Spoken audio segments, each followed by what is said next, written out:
As is known, in September of this year, the armed forces of Russia and Belarus will conduct joint maneuvers called Zapad 2025 on the territory of the Republic. Initially, it was planned to involve more than 13,000 servicemen and to deploy units near the border of NATO countries. But on May 28th, the Minister of Defense of Belarus, Lieutenant General Viktor Krenin, announced that Minsk had decided to cut the number of participants in half and move the exercises deeper into the country. However, these assurances are nearly worthless. The fact is that on the eve of the invasion of Ukraine, the Belarusian military department deliberately understated the scale of the Union Resolve 2022 exercises, officially stating that their number would not exceed 9,000 people. This action formally bypassed the Vienna document of the Organization for Security and Cooperation in Europe, which requires prior notification to participating countries for maneuvers involving over 9,000 soldiers. If the number exceeds 13,000, international observers must be present. But, as you know, there were up to 30,000 of those degenerates who invaded the Kiev region from the territory of Belarus and later committed the Bucha massacre. That's why such military operations should be taken seriously, especially considering that the head of German intelligence, Bruno Kahl, directly stated that, according to his intelligence, Russia is planning to test NATO in the Baltic countries using little green men. Every exercise has a purpose, and one of those purposes is the covert formation of offensive troop groups. In other words, the appearance of exercises is the most acceptable way to redeploy troops, concentrate them in a certain direction, and form a troop grouping. We definitely need to take this factor into account. The Commander-in-Chief of Ukraine, Oleksandr Syrsky, on the Belarus and Russia exercises, Zapad 2025. Yes, of course. First of all, the question arises whether this contingent involved in the exercises could once again invade the northern regions of Ukraine. Of course, we can't rule out such a possibility, but we have already discussed the likely areas of invasion from the territory of Belarus. I'll briefly repeat that there are likely no more than 3 of them, from Brest to Kovel, Kobrin to Samara, and Gomel to Chernihiv. The first 2 areas are up to 25 kilometers wide, and the third one is 50 kilometers wide. The rest of the border is a vast forested area and swamps or a water barrier formed by the Pripyat River. Holding back the enemy on such narrow fronts doesn't require very large forces, as you can understand. You can learn more about this in the video linked in the suggestion that popped up. So, objectively, there are few areas on the Belarusian-Ukrainian border where an offensive could be launched on a wide front. Here, it's either another round of meat grinder assaults or making a small raid along the pipeline, for example, along the stopped Kobrin-Dolina line, which has a diameter of 1.2 meters. By the way, it's not something to laugh about. Russia has demonstrated readiness to use the tactic of entering the rear of Ukrainian military forces in the Kursk region through pipelines on multiple occasions.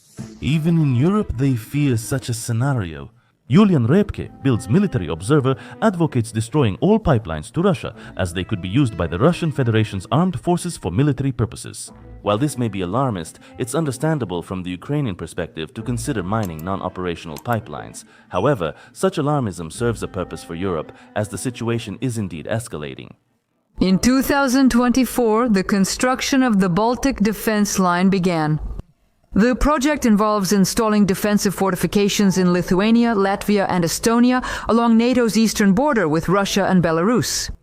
The total length of the defense line is more than 700 kilometers.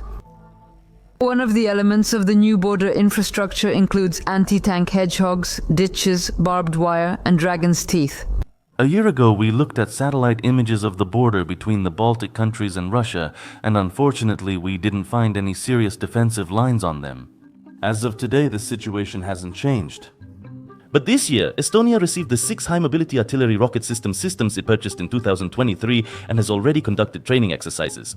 This immediately drew criticism from the Kremlin, which launches ballistic missiles at peaceful cities every day.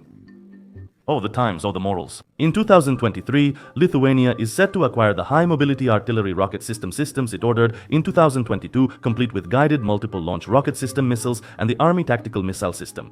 The first 6 out of 12 Caesar self-propelled howitzers with ammunition have also been delivered to Tallinn. The country continues to receive the ordered 130 Turkish Otokar ARMA armored personnel carriers and 100 Turkish NMS armored vehicles. Vilnius, on the other hand, has chosen American armored vehicles, ordering 500 Oshkosh Joint Light Tactical Vehicles of various modifications, including those with platforms for anti-tank missile systems. This year, 150 arrived along with the Swedish combat vehicle 90 infantry fighting vehicle, set to arrive in 2025. The exact number is not disclosed. Estonia will soon be able to boast South Korean K9 Thunder self-propelled artillery units, bringing the total number of these units in its army to 36. This year, the first infrared imaging system-tailed surface-to-air missile systems will begin arriving in Estonia and Latvia. The number of surface-to-air missile systems is undisclosed, but all ordered systems are expected to be deployed by 2026. Lithuania will be protected by National Advanced Surface-to-Air Missile Systems. Regrettably, their arrival won't start until 2028. The list could continue. The Baltic nations are signing contracts for future deliveries. Countries are continuously deploying new anti-ship missiles like the Blue Spear, Israeli Harpy kamikaze drones, and Switchblade 600. They are also receiving various man-portable air defense systems, anti-tank missile systems, machine guns, assault rifles, and other weapons. The Baltic countries are gradually expanding their militaries. By 2028, Lithuania's armed forces will increase from 20,000 to 29,000, Latvia's from 31,000 to 38,000, and Estonia's from 4,200 to 5,000. Tallinn lacks a strong army. By 2027, NATO's eastern flank will deploy a 5,000-strong German 45th Tank Brigade in Lithuania, a multinational brigade of up to 7,700 personnel in Latvia, and a 1,700 personnel battalion group from the United Kingdom and France in Estonia. Yes, of course, I understand that all of this doesn't look very threatening against the backdrop of the Russian-Ukrainian war. I've been sounding the alarm myself since 2023 and asking to dig trenches. However, the joint forces, numbering 86,000 people in defense, if they are well armed, can make others take them seriously. That is, gradually the Baltic countries, if I may say so, are bristling. I'm sure the line of defense will be built gradually, however, it hasn't been constructed yet, NATO contingents are not deployed, and the ordered equipment for the armies of Lithuania, Latvia, and Estonia hasn't been delivered. And so, the question arises, if Putin really is planning an attack on the members of the alliance, isn't his window of opportunity closing? And isn't now the most suitable time for that? Our political establishment may not foresee what could happen, may not make a decision in time. The nature of hybrid warfare is such that you may not realize, is this already a war, a single attack, or just an accident, like those damaged communication cables in the Baltic Sea or the plane that recently crashed in Lithuania? An attack or an accident? Not to mention the constant problems with the global positioning system signal in the area of the same Suwalki corridor. I want to emphasize right away, intelligence agencies from at least 4 countries, Poland, Germany, Denmark, and Ukraine, are publicly saying that Putin is planning to test NATO's strength. Of course, their assessments differ regarding which year the Russian Federation will be ready for an invasion. Today we're discussing how, over time, it will become more challenging for the Kremlin to execute its plan. I'm not claiming that the troops in the Zapad 2025 exercises will definitely invade Lithuania or Latvia. I'm saying that the Baltic countries need to take these events in Belarus very seriously. Of course, the question arises, why does Moscow need this now, when we're basically seeing an operational stalemate in Ukraine? Well, it's quite possible that the Kremlin may see attacking NATO members as a way to break out of this stalemate. After all, if the alliance doesn't put up a proper fight and rushes to negotiate, a key point of such an agreement could be Europe's refusal to support Kyiv. However, there is another compelling reason for the Kremlin to launch a special military operation 2.0 soon. On Saturday morning, the Baltic countries disconnected their power grids from the unified energy system of the Belarus, Russia, Estonia, Latvia, Lithuania electric ring to synchronize with the continental European network. The 3 Baltic states remain the only European Union member countries not connected to the continental European network. European politicians have repeatedly stated that leaving the Belarus, Russia, Estonia, Latvia, Lithuania electric ring will bolster their energy security. After the Baltic states left the unified Belarus, Russia, Estonia, Latvia, Lithuania electric ring power system, the Kaliningrad region became an isolated energy island, relying solely on its own electricity generation. The region's current energy needs are sufficiently met by the largest combined heat and power plant, 2 other plants, and several smaller facilities. But here's the problem. The main combined heat and power plant in Kaliningrad runs on gas. The blue fuel is supplied to the Russian enclave through a pipeline from Lithuania, and at the end of this year, the 10-year fuel transit contract expires. Official Vilnius doesn't seem to mind extending it at all, but believes that the issue of extending such a contract should be decided at the European Union level. I quote, This issue concerns not only Lithuania and the Kaliningrad region, but is also important for the European Union. The institutions of the European Union should also be involved in this process. Of course, we do not intend to use these instruments for any unnecessary escalation. At the same time, if a decision is made at the European level not to continue the transit, the agreement will not be extended. It's an elegant and understandable move. Lithuania is right to worry about Moscow's reaction. If Vilnius alone stops gas transit to the Russian enclave, that's one thing. But if dozens of European countries back this decision, then our authority ends there. But of course, Russia has prepared for such a scenario. In 2018, Gazprom bought a floating regasification unit from South Korea. The vessel was named Marshal Vasilevsky. At first, it was used to export gas to Europe and Asian markets. But in 2022, it was moved to the Baltic Sea to deliver liquefied gas to the Kaliningrad region and regasify it into a gaseous form, since there is no terminal for receiving liquefied natural gas in the region. The decision was made due to concerns that Lithuania might block gas transit. And now it seems that the enclave is secure in terms of energy generation. However, the thing is, Russia has only one such floating platform. Russia cannot build such vessels on its own, nor can it carry out repairs, because sanctions, no matter what anyone says, are working. And as soon as Marshal Vasilevsky needs standard scheduled maintenance, and for such complex platforms, that's required about every 2.5 to 3 years, including dry dock, Kaliningrad could lose its last source of natural gas if the European Union doesn't extend the gas transit contract. So, an energy collapse could happen in the Kaliningrad region at any moment if something breaks down on the regasification vessel. The Kremlin fully understands this. It's unclear if Europeans will act, but NATO military circles likely know this Russian Federation vulnerability. Kaliningrad's width is around 47 miles and it's entirely surrounded by NATO countries. There is absolutely no reason why we couldn't destroy the anti-access and area denial zone in this region of the world in record time, faster than ever before. We've already planned and developed this. So you see, Putin is in a zugzwang. In a year, Europe may use the issue of blue fuel transit as leverage against Moscow. Negotiate with Kiev or we'll stop the gas supply. To relieve this pressure, you either need to actually go for some real peace talks or really push through a corridor to the Kaliningrad region. But this needs to be done quickly because the enclave could turn into an isolation zone, as Christopher Donahue, the commander of NATO ground forces in Europe, said.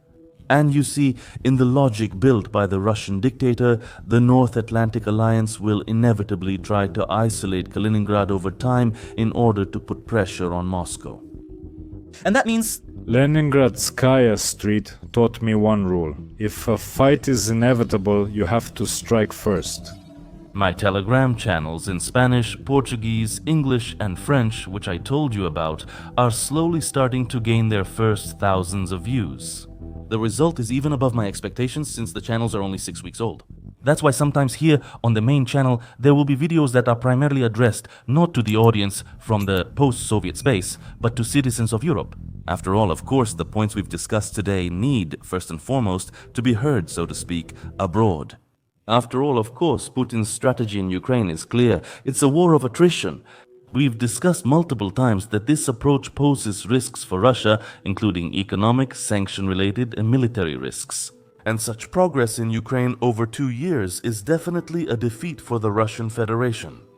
Yes, let's clarify right away that Ukraine suffers much more from the war of attrition, losing the best of the best every day and enduring endless terrorist shelling. Still, this situation is a defeat for Moscow.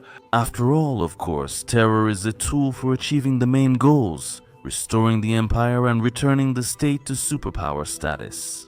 But can the Kremlin achieve these goals by continuing to capture one major city per year? No. So, I believe Putin sees only one way to come out as a winner in his understanding of the word from this whole situation. That is to carry out another so-called special military operation, but this time against one of the Baltic countries. After all, if after an invasion of Lithuania, Latvia or Estonia, the European Union falls apart, NATO proves unable to respond seriously, and the leaders of democratic countries start begging for negotiations, this would solve all the problems that have piled up from the failed invasion of Ukraine. This move is extremely risky, it's an all-in play. But knowing Putin, we can't rule out that he might take this path, the only path that would allow him to impose his will on the world. A year ago, I visited a military base of one of the NATO members in Europe. They showed me a well-organized military facility with a lot of equipment. They asked me what I thought about what I saw. My answer didn't really amuse them. Without getting closer than 10 kilometers to that place, 4 crews of Ukrainian pilots could have turned that location into another Pearl Harbor in 15 minutes. I'm saying that these technologies are so accessible and cheap that if they fall into the hands of terrorists, 100 terrorists could disrupt the system of any country. That's why our struggle, our joint struggle with our partners, is in our shared interests today. Ours comes at the cost of our lives, and yours comes at the cost of gaining our experience, which we will share with those reasonable countries in the world that stand for good and support Ukraine. It's clear that Western countries, by supporting Ukraine's defense forces, are addressing their own issues and reaping benefits from the ongoing conflict. But to say that Ukraine is playing the role of a NATO proxy is absolutely foolish, simply because Kyiv did not start the war. After all, if the West's goal is to weaken Russia using Ukraine's military forces, then nothing is stopping Moscow from simply ending the bloodshed and escaping this so-called trap. But it doesn't do that. But the increasingly frequent discussions that Russia is actually China's proxy are fully justified. At the very least, because that's what the foreign minister of China is hinting at. And you know, this video was supposed to be longer, because I didn't mention the main party interested in a possible conflict between Russia and NATO, namely China. But after the failed European Union summit in China, I decided that in order to reveal all the details of these complex relationships and the reason why Beijing might push Russia to open a second front, I need to make another video. It's almost ready, but that's enough for today. Finally, I just want to wish those who shouted that the West would fight the Russian Federation to the last Ukrainian to at least learn a bit of the language of our brotherly China. Because dying for its interests and not understanding how representatives of this ancient civilization are laughing at you, in my opinion, is not very classy. Although, as always, it's up to you to decide whether to be or